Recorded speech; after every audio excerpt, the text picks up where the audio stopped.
ಔಷಧಿಗಳ ಟೆಸ್ಟಿಂಗ್ ಸಮಯಕ್ಕೆ ಸರಿಯಾಗಿ ನಡೆಸಿ ಅಂತ ಡ್ರಗ್ ಕಂಟ್ರೋಲ್ ಅಧಿಕಾರಿಗಳಿಗೆ ಸಚಿವ ದಿನೇಶ್ ಗುಂಡೂರಾವ್ ತರಾಟೆಗೆ ತೆಗೆದುಕೊಂಡಿದ್ದಾರೆ. ಸ್ಟ್ಯಾಂಡರ್ಡ್ ಕ್ವಾಲಿಟಿ ಹೊಂದಿಲ್ಲದ ಐವಿ ರಿಂಗರ್ ಕ್ವಾಲಿಟಿ ಪೂರೈಸದ ಕಂಪನಿಯ ವಿರುದ್ಧ ಪ್ರಾಸಿಕ್ಯೂಷನ್ ನಡೆಸುವುದಕ್ಕೆ ಸಚಿವರು ಸೂಚನೆ ಕೊಟ್ಟಿದ್ದಾರೆ. ಔಷಧಿ ನಿಯಂತ್ರಣ ಅಧಿಕಾರಿಗಳ ಜೊತೆ ಸುದೀರ್ಘ ಸಭೆ ನಡೆಸಿದ ಆರೋಗ್ಯ ಸಚಿವ ದಿನೇಶ್ ಗುಂಡೂರಾವ್ ಐವಿ ದ್ರಾವಣ ಪೂರೈಕೆ ಮಾಡಿರುವ ಕಂಪನಿ ವಿರುದ್ಧ ಪ್ರಕರಣ ದಾಖಲಿಸುವುದಕ್ಕೆ ಸೂಚನೆ ನೀಡಿದ್ದಾರೆ. ಔಷಧಿ ನಿಯಂತ್ರಣ ಅಧಿಕಾರಿಗಳಿಗೆ ಆರೋಗ್ಯ ಸಚಿವ ದಿನೇಶ್ ಗುಂಡೂರಾವ್ ಸೂಚನೆ ಕೊಟ್ಟಿದ್ದಾರೆ. ಬೆಳಗಾವಿ ಚಳಿಗಾಲದ ಅಧಿವೇಶನ ಬರ್ತಾ ಇದ್ದಂತೆ ಮತ್ತೆ ಪ್ರತ್ಯೇಕ ರಾಜ್ಯದ ಕೂಗು ಮುನ್ನೆಲೆಗೆ ಬಂದಿದೆ. ಉತ್ತರ ಕರ್ನಾಟಕದ ಸಮಗ್ರ ಅಭಿವೃದ್ಧಿಗೆ ಆಗ್ರಹಿಸಿ ಬೆಳಗಾವಿಯಲ್ಲಿ ಹಿರಿಯ ಹೋರಾಟಗಾರ ಬಿಡಿ ಹಿರೇಮಠ್ ನೇತೃತ್ವದಲ್ಲಿ ಪ್ರತಿಭಟನೆ ನಡೆಸಲಾಗ್ತಾ ಇದೆ. ಸುವರ್ಣಸೌಧಕ್ಕೆ ಕಾರ್ಯದರ್ಶಿ ಮಟ್ಟದ ಕಚೇರಿಯ ಸ್ಥಳಾಂತರಗಳು ಆಗಬೇಕು. ಇದೇ ಅಧಿವೇಶನದಲ್ಲಿ ಬೆಳಗಾವಿಯ 2ನೇ ರಾಜಧಾನಿ ಅಂತ ಘೋಷಣೆ ಮಾಡಬೇಕು. ಬೇಡಿಕೆ ಈಡೇರಿಸದಿದ್ರೆ ಅನಿವಾರ್ಯವಾಗಿ ಪ್ರತ್ಯೇಕ ರಾಜ್ಯಕ್ಕೆ ಹೋರಾಟ ಮಾಡಬೇಕಾಗುತ್ತೆ ಅಂತ ಎಚ್ಚರಿಕೆ ನೀಡಿದ್ದಾರೆ. ಮಂಡ್ಯ ಮೈಶುಗರ್ ವಿರುದ್ಧ ಕಬ್ಬು ಬೆಳೆಗಾರರ ಬಳಿಕ ನೌಕರರು ಬೀದಿಗಿಳಿದಿದ್ದಾರೆ. ಮೈಶುಗರ್ ಕಂಪನಿ ಕಳೆದ 2-3 ತಿಂಗಳಿನಿಂದ ನೌಕರರಿಗೆ ವೇತನ ನೀಡಿಲ್ಲ. ಸಂಬಳ ಇಲ್ಲದೆ ಊಟಕ್ಕೂ ಪರದಾಡುವ ಸ್ಥಿತಿ ನಿರ್ಮಾಣವಾಗಿದೆ. ಗುತ್ತಿಗೆ ಆಧಾರದ ಮೇಲೆ ರಾಜ್ಯದಿಂದ ಹಾಗೂ ಹೊರ ರಾಜ್ಯಗಳಿಂದ ಬಂದು 250ಕ್ಕೂ ಅಧಿಕ ಕಾರ್ಮಿಕರು ಕೆಲಸ ಮಾಡ್ತಿದ್ದಾರೆ. ಆದರೆ ಕಂಪನಿಯವರು ಸಂಬಳ ನೀಡ್ತಾ ಇಲ್ಲ. ಕೂಡಲೇ ವೇತನ ಕೊಡಬೇಕು ಅಂತ ಆಗ್ರಹಿಸಿ ಪ್ರತಿಭಟನೆ ನಡೆಸಲಾಗ್ತಾ ಇದೆ.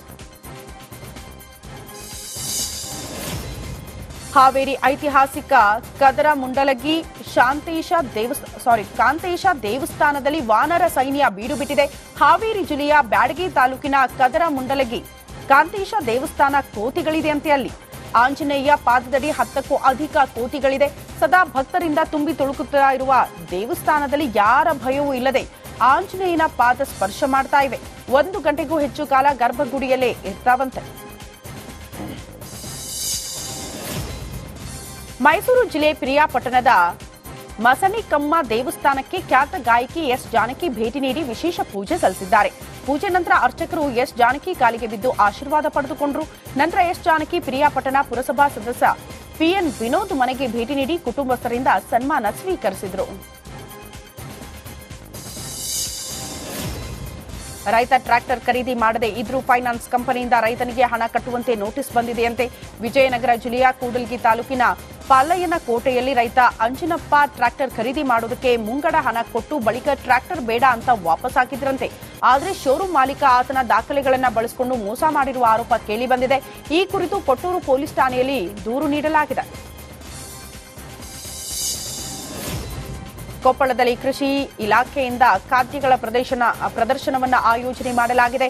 ಮಹಿಳೆಯರು ಸಿರಿಧಾನ್ಯದ ಆಹಾರ ಉತ್ಪನ್ನಗಳನ್ನು ತಯಾರು ಮಾಡ್ತಾ ಇದ್ದಾರೆ. ಸಿರಿಧಾನ್ಯದ ಮಹತ್ವ ತಿಳಿಸೋದಕ್ಕೆ ಹಾಗೂ ಸಿರಿಧಾನ್ಯ ಕೃಷಿಗೆ ಉತ್ತೇಜನ ನೀಡೋದಕ್ಕೆ ಈ ಕಾರ್ಯಕ್ರಮದ ಆಯೋಜನೆಯಾಗಿದೆ. ಕಾರ್ಯಕ್ರಮದಲ್ಲಿ ಮಹಿಳೆಯರು ಸಜ್ಜೆ, ನವಣೆ, ರಾಗಿ ಹಿಟ್ಟಿನಿಂದ ಮಾಡರ್ನ್ ತಿನಿಸುಗಳನ್ನು ತಯಾರಿಸಿದ್ದಾರೆ. ಧರ್ಮಾಂಧತೆ ಮತ್ತಿನಲ್ಲಿ ಸಿದ್ಧಗಂಗಾ ಮಠದ ಶಿವಕುಮಾರ ಸ್ವಾಮೀಜಿಯವರ ಪುತ್ಥಳಿಯನ್ನ ಕಿಡಿಗೇಡಿಯೊಬ್ಬ ಧ್ವಂಸಗೊಳಿಸಿದ್ದಾನೆ. ಬೆಂಗಳೂರಿನ ವೀರಭದ್ರ ನಗರದಲ್ಲಿರುವ ಶಿವಕುಮಾರ ಪುತ್ಥಳಿಯನ್ನ ಶಿವು ಎಂಬಾತ ಧ್ವಂಸಗೊಳಿಸಿದ್ದಾನೆ. ಬೈಕ್ನಲ್ಲಿ ಬಂದು ಸುತ್ತಿಗೆಯಿಂದ ಮೂರ್ತಿ ಒಡೆಯುತ್ತಿದ್ದಂತೆ ಸ್ಥಳೀಯರು ಆಕ್ರೋಶಗೊಂಡಿದ್ದಾರೆ. ಇದನ್ನು ಗಮನಿಸಿದ ಆರೋಪಿ ಶಿವು ಬೈಕ್ ಸಮೇತ ಪರಾರಿಯಾಗಿದ್ದ. ಬಳಿಕ ಗಿರಿನಗರ ಪೊಲೀಸರು ಆರೋಪಿಯನ್ನ ಬಂಧಿಸಿ ವಿಚಾರಣೆ ನಡೆಸಿದಾಗ ಆರೋಪಿ ಕನಸಲ್ಲಿ ಏಸು ಬಂದು ಪುತ್ಥಳಿ ಒಡೆಯೋದಕ್ಕೆ ಹೇಳಿದ್ರು, ಹೀಗಾಗಿ ಪುತ್ಥಳಿ ಒಡೆದೆ ಅಂತ ಶಿವು ಪೊಲೀಸರ ಎದುರು ತಪ್ಪೊಪ್ಪಿಕೊಂಡಿದ್ದಾನೆ. ಬಂದು ಅವನ ಏನು ಉದ್ದೇಶಕ್ಕೆ ಅಂತ ಹೊಡೆದಿದ್ದಾನೆ ಅನ್ನೋದು ಗೊತ್ತಿಲ್ಲ. ಬಂದು 2 ವೀಲರ್ ನಿಲ್ಲಿಸಿದ್ದಾನೆ, ಬಂದು ಸುತ್ತಿಗೆ ತಗೊಂಡು ಹೊಡೆದಿದ್ದಾನೆ. ಹೊಡೆದು ಇಲ್ಲಿ ನಮ್ಮ ಸ್ಥಳೀಕರು ಇಲ್ಲಿ ಸ್ವಲ್ಪ ನೋಡಿದವರು ಕೂಗಾಡಿದ್ದಾರೆ. ಆವಾಗ ಅವ್ನು ಗಾಡಿ ಸ್ಟಾರ್ಟ್ ಮಾಡ್ಕೊಂಡು ಹೋಗಿದ್ದಾನೆ. ನಾವು ಇದು ಗಿರಿನಗರ ಆರಕ್ಷಕ ಠಾಣೆಗೆ ಕಂಪ್ಲೇಂಟ್ ಕೊಟ್ಟು ಅವರು ಬಂದು ಪಾಪ ಎಲ್ಲ ಇದು ಮಾಡಿ ಈಗ ಅರೆಸ್ಟ್ ಮಾಡಿದ್ದಾರೆ. ಅರೆಸ್ಟ್ ಮಾಡಿ ಈಗ ಜೈಸಿ ಕಳಿಸೋದಕ್ಕೆ ರೆಡಿ ಮಾಡಿದ್ದಾರೆ. ನಾವು ಇದು ಸ್ವಾಮೀಜಿಗಳನ್ನ ಇಟ್ಟು 5 ವರ್ಷ ಆಗಿದೆ. 5 ವರ್ಷ ಆಗಿದೆ. ಅವಾಗಿಂದನೂ ಚೆನ್ನಾಗಿತ್ತು, ಯಾರು ಏನೂ ಮಾಡಿಲ್ಲ. ಈಗ ಇದಕ್ಕಿದ್ದಂಗೆ ಅವ್ನು ಯಾರು ಅನ್ನೋದೇ ಗೊತ್ತಿಲ್ಲ ನಮಗೆ. ನಮ್ಮ ಏರಿಯಾದವರು ಅಲ್ಲ, ಎಲ್ಲಿಯವರು ಅಂತ ಗೊತ್ತಿಲ್ಲ. ಈಗ ಬಂದು ಹೊಡೆದಾಕಿದ್ದಾನೆ. ದಯಮಾಡಿ ಇದಕ್ಕೆ ಮತ್ತೆ ನಾವು ಸ್ವಾಮೀಜಿಗಳನ್ನ ಒಳ್ಳೆಯ ಸ್ಥಳದಲ್ಲಿ ಇಡೋಕ್ಕೆ BBMP ಅವರಾಗ್ಬೋದು, ನಮ್ಮ MLAಗಳಾಗ್ಬೋದು, ಮತ್ತು ನಮ್ಮ ಸಂಘಟನೆಯವರು ಮತ್ತು ನಮ್ಮ ಸ್ವಾಮೀಜಿಗಳ ಗ್ರೂಪ್ ಅವರು ಎಲ್ಲರೂ ಸೇರಿ ದಯಮಾಡಿ ನಮಗೊಂದು ಇಡಿ ನಡೆಯ ಮೇಲೆ ಸಿದ್ದರಾಮಯ್ಯ ಬಣ ಕಿಡಿಕಾರಿದೆ. ಬೆಂಗಳೂರಿನಲ್ಲಿ ಸಿಎಂ ಕಾನೂನು ಸಲಹೆಗಾರ ಪೊನ್ನಣ್ಣ ಆಕ್ರೋಶ ವ್ಯಕ್ತಪಡಿಸಿದ್ದಾರೆ. ಇಡಿ ನಡೆಯಿಂದ ಸಾರ್ವಜನಿಕರಿಗೆ ಅನುಮಾನ ಬಂದಿದೆ. ಮೂಡಾ ವಿಚಾರವಾಗಿ ಇಡಿ ತನಿಖೆ ವಿಶ್ವಾಸ ಕಳೆದುಕೊಂಡಿದೆ ಅಂತ ಅಸಮಾಧಾನ ವ್ಯಕ್ತಪಡಿಸಿದ್ದಾರೆ.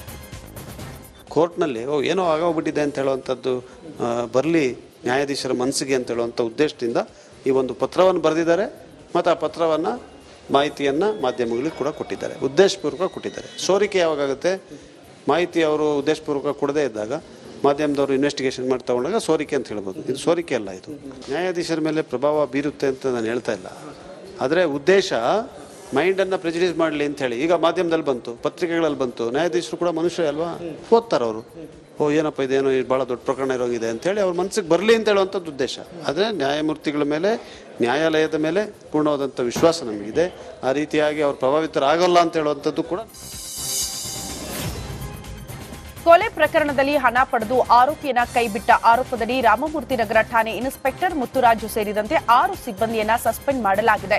PSI Umesh, ASI Mahesh, Firoz Khan, Manjunath, constable ಬಸವರಾಜ್ರನ್ನ ಅಮಾನತು ಮಾಡುವಂತೆ ಪೊಲೀಸ್ ಕಮಿಷನರ್ ಬಿ ದಯಾನಂದ್ರಿಂದ ಆದೇಶ ನೀಡಲಾಗಿದೆ.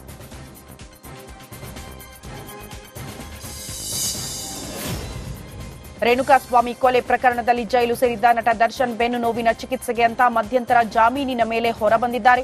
ಈಗಾಗಲೇ ನಟ ದರ್ಶನ್ ಆಸ್ಪತ್ರೆಗೆ ದಾಖಲಾಗಿ ಬೆನ್ನು ನೋವಿಗೆ ಚಿಕಿತ್ಸೆ ಪಡೆಯುತ್ತಿದ್ದಾರೆ. ಆದ್ರೆ ಈಗ ನಟ ದರ್ಶನ್ಗೆ ಹೊಸ ಟೆನ್ಷನ್ ಶುರುವಾಗ್ಬಿಟ್ಟಿದೆ. ದರ್ಶನ್ ಪ್ರಕರಣದಿಂದ ನೆಮ್ಮದಿ ಆಗಿರಬೇಕು ಅಂದ್ರೆ ರೆಗ್ಯುಲರ್ ಜಾಮೀನು ಸಿಗಬೇಕು. ಈಗಾಗಲೇ ಸಿವಿ ನಾಗೇಶ್ ವಾದ ಮಾಡಿದ್ದು ಎಸ್ಪಿಪಿ ವಾದ ಬಾಕಿ ಇದೆ. ರೆಗ್ಯುಲರ್ ಜಾಮೀನು ಸಿಗಲಿಲ್ಲ ಎಂದ್ರೆ ಮಧ್ಯಂತರ ಜಾಮೀನು ವಿಸ್ತರಣೆಗೆ ಪ್ಲಾನ್ ಮಾಡಿಕೊಳ್ಬೇಕು. ಇದಕ್ಕೆ ಸಂಬಂಧಿಸಿದಂತೆ ವೈದ್ಯಕೀಯ ವರದಿಗಳು ನೀಡಬೇಕು. ರೆಗ್ಯುಲರ್ ಜಾಮೀನು ಸಿಗದೆ ಮಧ್ಯಂತರ ಜಾಮೀನು ವಿಸ್ತರಣೆ ಆಗದೆ ಹೋದ್ರೆ ಸುಪ್ರೀಂ ಕೋರ್ಟ್ನಲ್ಲಿ ಕಾನೂನು ಹೋರಾಟಕ್ಕೆ ಸಿದ್ಧವಾಗಬೇಕಾಗುತ್ತೆ.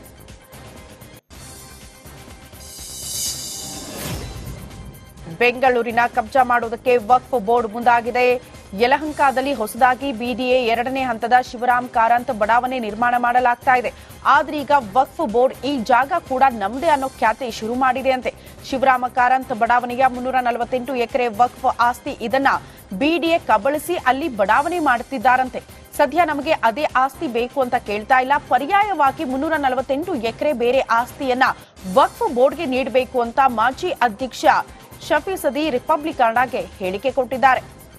ಖಾಲಿ ಇರುವುದು ಮಿಕ್ಕಿದ 300 ಎಕರೆ ಜಾಗಕ್ಕೂ ನಮಗೆ ಪರಿಹಾರ ಕೊಡಿ. ಆ ಪರಿಹಾರ ಸಿಕ್ಕಿದರೆ ಮುಸ್ಲಿಂ ಬಡವರಿಗೆ ಅದರ ಅಥವಾ ಬೇರೆಲ್ಲಾದರೂ ಜಾಗ ಸಿಕ್ಕಿದ್ರು ಸಾಕು, ನಮ್ಮ ಜಾಗ ಅಂತ ಹೇಳಿ.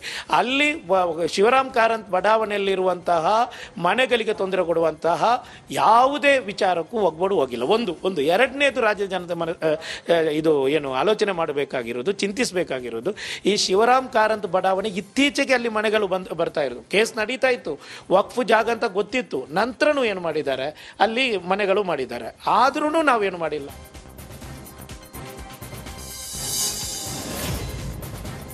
ಜೀವ ಆತ್ಮಹತ್ಯೆ ಪ್ರಕರಣದ ಸಂಬಂಧ ಇಂದು ಎಸ್ಐಟಿ ರಚನೆ ಬಗ್ಗೆ ಸರ್ಕಾರ ಅಧಿಸೂಚನೆ ಹೊರಡಿಸುವ ಸಾಧ್ಯತೆ ಇದೆ.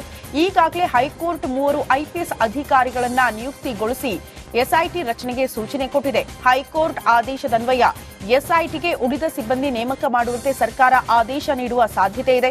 ಅಲ್ಲದೆ ಸಿಸಿಬಿಯಿಂದ ಪ್ರಕರಣದ ಕಡತವು ಎಸ್ಐಟಿಗೆ ವರ್ಗಾವಣೆಯಾಗುವ ಸಾಧ್ಯತೆ ಇದೆ.